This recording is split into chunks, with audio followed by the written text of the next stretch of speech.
who have employed many people, who are the ones who ensure that our cars are moving on our roads.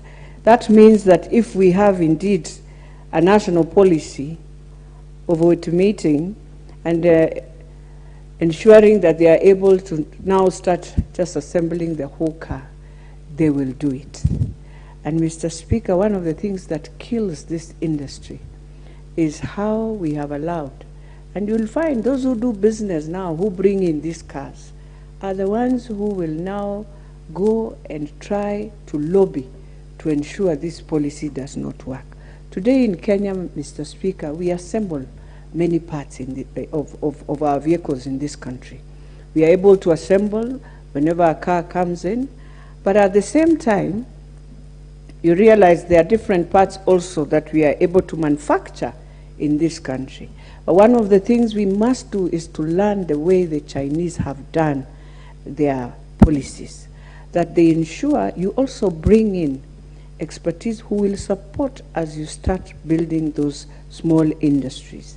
But then you have an expert who comes in, and every person or any child of Kenya who will want to be in this industry, you are trained in a way you become an expert of one. If you're an expert of an engine, it is the engine.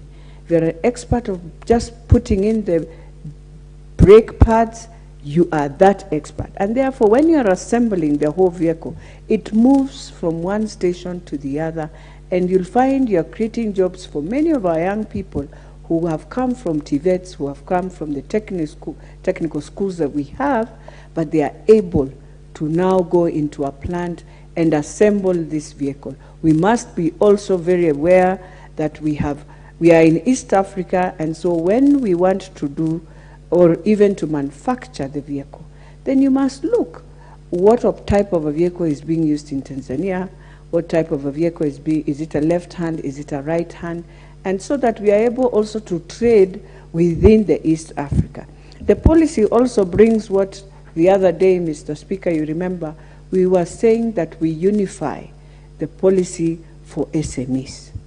This also comes in to assist, that if you bring together this industry and you're able to remember all the mechanics that are there in every of our areas, you'll find young people trying to do small jobs, but they've employed each other. But I'm telling you, when you take your vehicle there, it comes out as a new vehicle, and they've just taken, some of the parts have been taken from Kenya, some of it they look at it and modify, but your vehicle, Mr. Speaker, will proceed. One thing we have to also ask ourselves is, how do we now work closely with Mombasa County to ensure that we also have a free port? That port does not mean now you'll come and dump vehicles there, but it means if you can indeed ensure you implement this policy and actualize what we are talking about, then those new cars are the cars you'll find at that free port, that anyone will come from the other countries now to buy new cars. You find that many companies, Mr. Speaker, are now in Kenya doing the assembly. Toyota is doing the same. You find Peugeot is doing the same, and many others who came in during the last regime who really wanted to work with the locals. And so what they do, they bring all the parts from their countries, we assemble. We will learn the same system. Instead of them bringing that same technology they are using in their countries, they bring it now here, because at least we've given them for the last 3-4 years. That's what they've been doing. And if you are building a country and empowering that country with capacity, I think our people now have learned the technology. It is time we assemble ourselves and have a plant that assembles any vehicle in this country. The other thing we need now to really work around, before we even think of a vehicle, Mr. Speaker, all these border-borders that are here, I think it is important for us to ask ourselves as a country, can we assemble the border, the bike? Can we be able? Because even right now, Mr. Speaker, the spare parts, you find we are still importing for borders, and yet we have more than 3 to 5, 10, I think now 5 to 6 million borders across this country. And so it is already an industry. If we just had a plant that you are able to assemble, then that is one industry that would have built the economy of this country. We believe in the 2030 vision, Mr. Speaker, that it was to build this country into a middle-income country.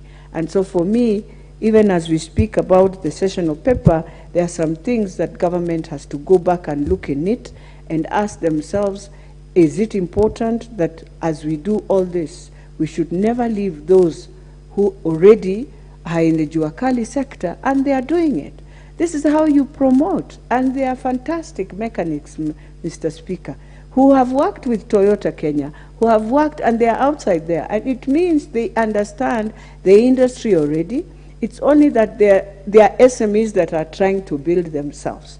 And I hope that even in the paper that we have been able to capture how we are going to build their capacity, their innovation, how we are going to do research to help even them. Some of them can go back to class a bit and just build themselves in the new technologies that we are seeing. We are seeing electric cars coming up, and so let us build the capacity so that they understand. You can even take them out of the country. That is how many people, many countries have built their own young people and innovation. And I think Rwanda is doing it so well. So you take out your students for 3-4 months. When they come back, they are able. We have, Mr. Speaker, the standard gauge railway. So the locomotives, I doubt whether we have ever thought. We took our students to China. They were able to learn everything. But we need to ask ourselves, and maybe we need to have one day a sitting just to ask them, were you trained on how to be a mechanic, that when this locomotive needs to be repaired or maintenance, that it is you, that we are not calling again a Chinese to come and do that maintenance, is very important. So I'm hoping even as they speak about automotive policy, it is capturing everything that evolves around the transport sector.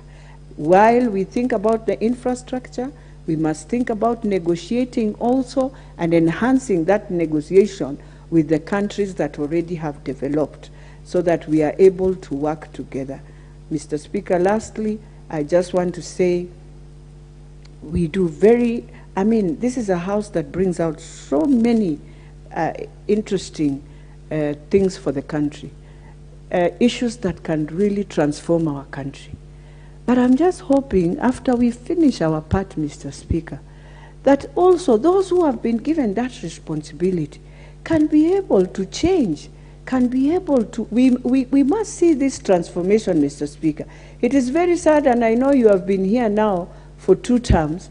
It is so unfortunate that we just say, we have given, the laws are there, the implementation part is there, and yet those who are supposed to implement now in government, they find it so difficult to just do what Kenyans would wish to do. So I'm hoping, even as we talk about all these things, that we will see that implementation. And the implementation committee should take things very seriously to oversight and see that these are things that have been operationalized, but more importantly, have been implemented. Thank you, Mr. Speaker.